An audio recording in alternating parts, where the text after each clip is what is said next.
Il y a quelques années, j'allais dans un salon de coiffure et il y avait toujours une coiffeuse qui s'occupait de ma tête. Et à partir d'un certain moment, elle est partie en congé.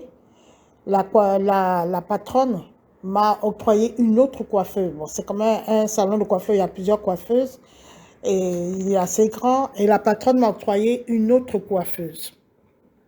Mais cette coiffeuse-là, je ne me rappelle même pas sa tête, tellement mon esprit était fermé par rapport à elle. Et quand elle me coiffait, j'étais mal à l'aise, vraiment extrêmement mal à l'aise. Extrêmement mal à l'aise. Même quand elle me fait le shampoing, j'étais mal à l'aise. C'est pas qu'elle coiffait mal, elle coiffait très bien, mais j'avais comme une sensation que j'étais pas en sécurité avec elle, j'étais pas bien en tout cas. Et Dieu merci, à chaque fois qu'elle me coiffait, elle m'a coiffé que 3 fois. À chaque fois qu'elle me coiffait, j'avais plein de croûtes dans la tête. C'est-à-dire que quand elle me coiffait, le lendemain, je commençais à gratter ma tête, gratter, ça me faisait des croûtes et tout.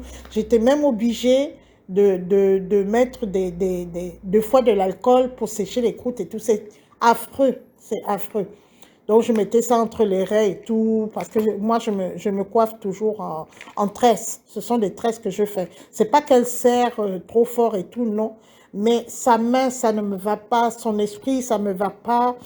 Et la dernière fois qu'elle devait me coiffer, j'ai même été obligée de prier avant de rentrer dans le salon de coiffure. C'est pour vous dire, la veille de mon rendez-vous de coiffure, j'ai commencé à avoir des angoisses, des choses comme ça.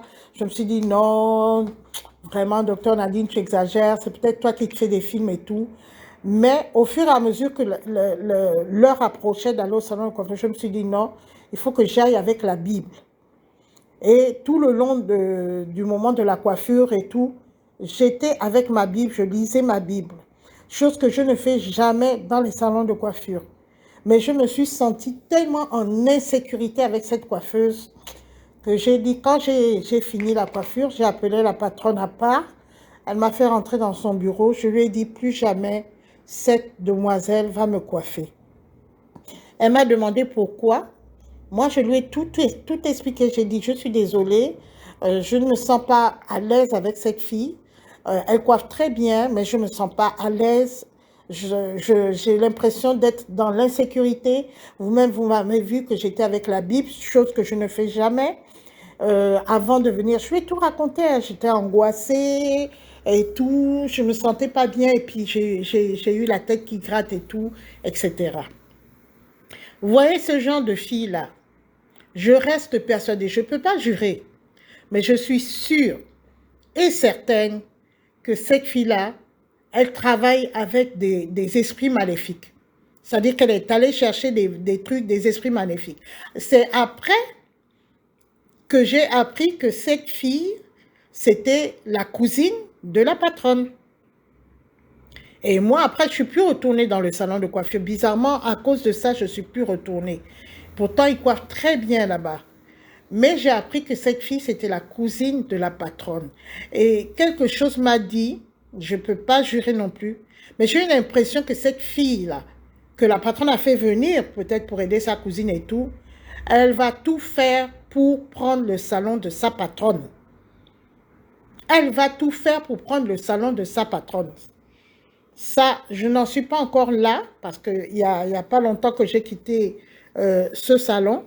Mais j'ai l'impression que c'est le genre de personne qui envie sa cousine, parce que ça, c'est quand même un bon salon, c'est quand même des grandes dames qui y vont. Et j'ai l'impression, c'est une impression, je ne peux pas jurer, mais celle-là, c'est moi, ce genre de cousine, je ne les mets pas dans mes affaires. Ça, c'est clair, c'est net, c'est précis. Elle ne travaille pas proprement, elle ne travaille pas avec l'Esprit de Dieu. J'en suis sûre et certaine. Parce qu'elle me donne des frissons. Elle me met mal à l'aise. Je suis obligée de prendre la Bible et voir qu'elle touche mes cheveux. Pour moi, c'était affreux. Pourquoi je raconte ceci? C'est parce que je me suis toujours posé la question, pourquoi les gens s'imaginent que lorsqu'ils ont un travail ou lorsqu'ils ont un mariage, ou lorsqu'ils ont une bénédiction, qu'ils ont soi-disant demandé à Dieu, des fois la plupart du temps, après elles mettent des fétiches dessus. Que ce soit, elles ont commencé par les fétiches, ou que ce soit des gens qui sont allés à l'église, une fois obtenus, elles mettent le fétiche, des choses comme ça, mais ce sont des personnes qui n'arrivent pas à travailler proprement, c'est-à-dire avec un esprit de sainteté, un esprit normal, quoi. Ils vont toujours mettre un petit gris-gris, un petit fétiche ou un grand fétiche, aller voir des gens, des sectes, des n'importe quoi, pour pouvoir avancer dans leur vie. Et ça, c'est quelque chose que j'analyse depuis un certain temps. Et quand on regarde aussi certains influenceurs, pas tous, hein, on regarde que ce soit des Occidentaux, parce qu'eux aussi sont dans les fétiches. Ne croyez pas que c'est quelque chose qui est vraiment typique de l'Afrique. Non, eux aussi, ils sont dans les fétiches. Ils vont voir les féticheurs, ils vont voir les voyants et tout cela, ils font aussi des pratiques pour que, soi-disant, leurs concurrents, entre guillemets, eux, ils brillent plus que l'autre, ils ont plus de succès que l'autre, etc., que l'autre. Vous voyez, vous allez remarquer que ce sont des personnes qui font tout par rapport à l'autre. Voilà, c'est ce que je vais expliquer. Tout par rapport à l'autre. C'est-à-dire, je veux évoluer plus que l'autre. Je veux briller plus que l'autre. Je veux ça plus que l'autre. Je veux prendre la place de l'autre, etc. De l'autre. Vous voyez un peu l'idée de la convoitise. Moi, j'insiste beaucoup parce que j'ai beaucoup détecté ça chez les êtres humains. L'esprit de jalousie, de convoitise, d'envie. L'esprit de jalousie, de convoitise, d'envie. C'est ces trois sentiments-là qui sont les plus destructeurs dans notre monde. La convoitise, la jalousie et l'envie. C'est-à-dire vouloir ce qui ne t'appartient pas, envier ce que l'autre a, jalouser l'autre parce que l'autre a, moi je, c'est même pas que la personne n'a pas, c'est ça qui me dépasse, c'est ça qui me dépasse, parce que ce sont des gens qui vont vous dire, voilà, moi je suis pauvre, je suis obligé d'aller faire des fétiches parce que sans ça je ne pourrais pas m'en sortir. Mais ça n'a rien à voir avec la richesse ou la pauvreté. Il y a des gens qui ne sont pas très riches et qui ne font pas de fétiches. Et d'ailleurs, ceux qui font le plus de sorcellerie, de fétiches, d'ailleurs pour aller chez un féticheur, excuse-moi, il faut quand même de l'argent. Le féticheur, il va pas travailler pour toi cadeau, hein. Il faut de l'argent, donc tu as quand même de l'argent. Tu as quand même de quoi te nourrir, tu as quand même de quoi monter une petite société, tu as quand même de quoi, machin, faire quelque chose. Mais tu ne vas pas me dire que tu es à 2 doigts de la mort et tu es obligé d'aller faire des fétiches. Si tu es à 2 doigts de la mort, tu crois que le féticheur, il va perdre son temps avec toi. Qu'est-ce que tu vas lui donner comme argent si tu n'as rien? Il ne va pas te regarder. Donc, il faut savoir que ce sont des personnes qui ont déjà des moyens financiers pour aller chez des féticheurs. Et je ne vous dis pas, quand après ils font leur confession dans les églises, mais ils te dépensent des millions, je dis bien des millions, chez les féticheurs. Donc, ce n'est pas que ce sont des personnes qui sont aux abois, qui, s'ils ne font pas ça, ils vont mourir ou quoi. Non, c'est seulement la convoitise, l'envie et la jalousie qui les motivent. C'est tout simplement ça. La convoitise, l'envie, la jalousie et l'esprit de paresse. Parce qu'on ne veut pas travailler. On veut avoir tout, mais on ne veut pas passer par le chemin pour l'avoir. C'est ça aussi l'autre problème. Convoitise, jalousie, envie, paresse. On veut avoir tout de suite. On ne veut pas payer le prix pour arriver. On voit des gens qui ont des voitures, disent, moi, tout de suite, là, je veux être au niveau de cette personne qui a travaillé pendant 10 ans, pendant 20 ans, qui a commencé avec des bases très faibles, mais qui a travaillé, qui a trimé, qui est tombé, qui s'est relevé et tout. Et aujourd'hui, vous le voyez, il a une belle voiture, il a une belle maison, il met ses enfants dans des bonnes écoles, mais il a fait un chemin que vous ne voulez pas emprunter. Et c'est ce qui crée tous ces problèmes-là. La personne qui a réussi, il a pris un chemin et il a pris le temps. Mais vous voulez avoir son niveau sans prendre le chemin, sans prendre le temps. Et vous prenez des raccourcis. Et les raccourcis, c'est quoi? C'est rentrer dans des sectes et c'est faire des pratiques sorcellaires et tout le reste. Mais pourtant, moi, c'est ça qui me dépasse. Vraiment, j'en souffre beaucoup. Je me dis, mais vous avez tous vu, vous avez tous vu à la télé, hein? Parce que déjà, même dans notre société, on le voyait, depuis que nous sommes petits, on voyait ce qui se passait dans le monde de la sorcellerie. Surtout nous qui sommes d'une ancienne génération. On a vu comment les gens ont commencé dedans, comment ils ont grimpé, ils ont eu des choses dedans et comment ils ont chuté. Et on a vu aussi les résultats sur leur descendance. Il suffit d'être observateur. Mais plus que ça, il y a des films qu'une série africaine, une chaîne africaine, nous a montré maintes et maintes et maintes et maintes fois. Je ne sais quoi vous dire. Que quand vous rentrez dans les sectes là, hein, oh mon ami, donne-moi ton secret, je veux savoir comment tu as fait pour réussir et tout. Vous savez de quel genre de chaîne de télévision je parle? Ah, mon ami, comment tu as fait pour réussir? Fais-moi rentrer dans le circuit, fais-moi rentrer dans le milieu, montre-moi ton secret, etc., etc. Oh, machin. On a vu, ils sont rentrés dans le milieu. L'ami les a fait rentrer dans le milieu. Dans le milieu, ils ont grimpé, ils ont commencé à avoir des bonnes choses et tout. Mais ils n'ont jamais été heureux. Parce qu'il y avait un prix à payer. Et on a vu leur chute. Bien sûr, vous allez dire que c'est des films, mais on voit ça tous les jours dans notre vie. Il suffit seulement qu'on ouvre les yeux, qu'on soit vraiment un peu éveillé. On voit ça tous les jours. Quand vous voyez quelqu'un qui grimpe tout d'un coup, vous regardez la personne, vous lui demandez que mais la personne travaille où? Et elle a ce genre de véhicule. Parce que ça commence toujours par la voiture. Hein. Bizarrement, les gens s'intéressent plus à montrer une belle voiture qu'une belle maison. C'est pour ça que je dis c'est toujours la convoitise, l'envie, la jalousie. C'est toujours le paraître, c'est toujours montrer que j'ai réussi par rapport à l'autre. C'est ça le problème. C'est pas qu'on crève de faim. C'est pas que moi j'entends des gens qui disent que oui, si je ne fais pas ça, je ne pourrai pas m'en sortir. Mais ce n'est pas ça, dis la vérité. Sois honnête avec toi-même. Tu veux seulement montrer aux autres. C'est tout. T'en sortir, tu peux même t'en sortir avec ce que tu as. Tu veux seulement montrer aux autres que c'est moi qu'on doit voir dans la ville. C'est ça ton problème. Et vous voyez des gens que tu te demandes, on se demande que cette personne-là, quel est son travail qui lui permet de se procurer une telle voiture? Ah non, je travaille, je fais le business. Ok, tu fais le business. Quel business tu fais? Quel est ce business qui te permet, parce que nous tous on est dans le business, quel est ce business qui te permet, hier je te voyais là comme ça, aujourd'hui tu es dans une belle voiture, en moins d'un an, dis-moi quel est ce business-là?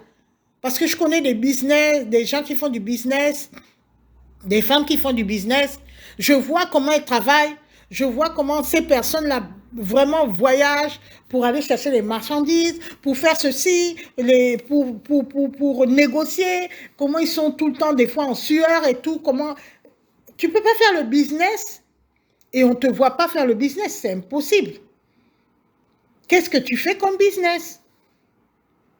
Qu'est-ce que tu vends? Qu'est-ce que tu proposes? Où est ton entreprise d'abord?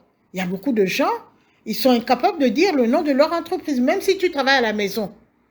Même si tu travailles à la maison. Où est ton entreprise? À la maison, il n'y a rien.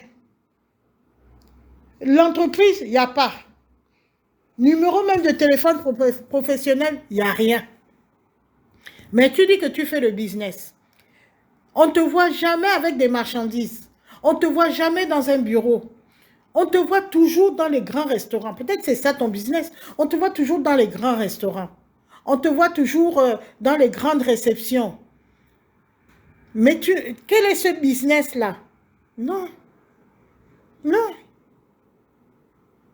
Tu connais l'issue du chemin que tu as pris parce que plusieurs milliers de personnes ont pris ce même chemin et sont tombées dans le même trou. Il n'y a qu'une seule issue pour ce genre de chemin, c'est de tomber dans le trou. Tu vas tomber dans le trou forcément, obligatoirement. C'est la seule issue. Mais ce qui me fait très mal, c'est que malheureusement, tu ne tombes pas seul. Tes enfants vont tomber avec toi aussi. C'est ça le problème. Parce que quand tu pactises avec des sectes, quand tu pactises avec des esprits et tout, ben, les enfants, malheureusement, ben, ils en pâtissent. La parole de Dieu dit, les parents ont mangé des raisins verts et les enfants ont eu les dents agacées. Les parents ont mangé des raisins verts et les enfants ont eu les dents agacées. Tout ce que tu fais aujourd'hui comme acte, tes enfants vont devoir subir les conséquences. Tes enfants que tu aimes et que tu dis que tu es rentré dans ces sales choses-là parce que tu veux que tes enfants aient des bonnes conditions de vie, parce que tu veux que tes enfants aillent dans des bonnes écoles, dans des bonnes universités, ce sont ces mêmes enfants-là que tu es en train de détruire. J'ai toujours dit que dans ce monde-là, il y a deux choses que tu dois avoir dans ta besace, c'est-à-dire dans ton sac avec toi collé, toujours, partout où tu vas. C'est l'Esprit de Dieu et c'est l'intelligence. Je dis bien l'Esprit de Dieu et l'intelligence. On ne fonctionne pas dans ce monde-là sans avoir l'Esprit de Dieu pour nous guider. On ne fonctionne pas dans ce monde-là sans avoir l'intelligence pour analyser les situations et prendre les bonnes décisions. L'Esprit de Dieu et l'intelligence. Si tu n'as ni l'un ni l'autre, laisse-moi te dire que tu es un esclave. Un jour, il y a quelqu'un qui était vraiment dans une colère folle. J'ai même cru que la personne allait me taper. La personne vient, on bavarde et tout, il me dit oui, on nous a mis en esclavage, les Occidentaux, ils nous ont fait ça, c'est à cause de ça. On est dans les problèmes aujourd'hui en Afrique, et patati et patata. Je lui ai dit, mais est-ce que tu sais que là où tu es là, tu es un esclave? Il me dit, quoi? Tu me traites d'esclave, moi? Je suis l'enfant d'eux, etc., machin. Il m'a cité tous les titres de son père, machin, et ceci et cela. Je dis, tu sais pourquoi tu es un esclave? Parce que tu es esclave des esprits que tu invoques en ce moment. N'oublie pas, tu sais comment ton père est arrivé là où il est arrivé. Est-ce que tu oublies? Tout le monde est au courant. Et tu penses que les résultats, les esprits qui fonctionnaient avec ton père, mais tu en es aussi esclave, c'est ça le problème. C'est ça le problème. Et toi-même, tu es rentré dans la même secte que ton père, puisque le fils suit le père. C'est pour ça que tu as le poste que tu as aujourd'hui. Mais tu es devenu esclave. Aujourd'hui, devant tout le monde, tu montres que tu es à l'aise et tout. Mais je sais très bien que en ce moment-là, tu as une plaie inguérissable au pied, non? Ah, comment tu peux dire ça? La plaie là, c'est rien, machin. Je dis que c'est rien de quoi? Tu sais d'où vient cette plaie-là? Tu le sais très bien. C'est le prix à payer. C'est le prix à payer. Et c'est pour ça que je dis que toi-même, tu es esclave. Arrête de dire que les Occidentaux nous ont mis en esclavage. Ça, c'est du passé. On n'était même pas là à ce moment-là. Mais aujourd'hui, nous continuons à être des esclaves. Esclaves, justement, de tous ces sectes, ces mauvais esprits-là qu'on va prendre pour arriver plus vite que l'autre. Ou pour copier l'autre. Ou pour faire comme l'autre. Pour dépasser l'autre. Pour ceci de l'autre. Parce qu'on est plein de convoitises, de jalousie et d'envie. Et c'est pour ça qu'on écourte nos jours. Vous allez entendre, oh, accident de voiture tout d'un coup. Oh, il est mort. Oh, machin. Oh, écrabouillé. Oh, ben, c'est toujours des morts bizarres, quoi. C'est toujours des morts où même ton corps, on ne le retrouve pas en entier. C'est toujours écrabouillé, c'est toujours machin. C'est toujours des trucs, vraiment. Tu ne peux pas mourir de maladie, hein. Tu ne peux pas, quand tu rentres dans ces choses-là, tu ne meurs pas de maladie. Qu'on sait qu'on t'a assisté pendant de longs mois, tu étais malade et tout. Non. Tu vas toujours mourir écrabouillé dans un accident de voiture. Mais qu'est-ce que ça veut dire ça? Et pourtant, tu sais, tu connais l'issue de ce chemin-là. Et tu continues, les gens continuent. J'ai beau parler, les gens continuent. Non, tu ne peux pas dire ça, tu ne sais pas comment je souffre. La personne qui me dit, tu ne sais pas comment je souffre, là, il est même plus gros que moi. Moi, je suis grosse. Il est même plus gros que moi. Mais je ne sais pas comment il souffre. Il a une montre en or. Moi, je ne porte pas de montre en or, mais je ne sais pas comment il souffre. Vous voyez. Des choses comme ça. Je ne sais pas quoi dire. Tout ce que je peux dire, je compris par deux choses. Deux mots plutôt. Dans ta besace, c'est-à-dire dans ton sac que tu trimbales avec toi, pas sac physique, mais sac spirituel, tu dois avoir deux éléments indispensables. L'Esprit de Dieu et l'intelligence. Voilà, j'ai terminé mon message et je te dis encore une fois au revoir et que Dieu te bénisse.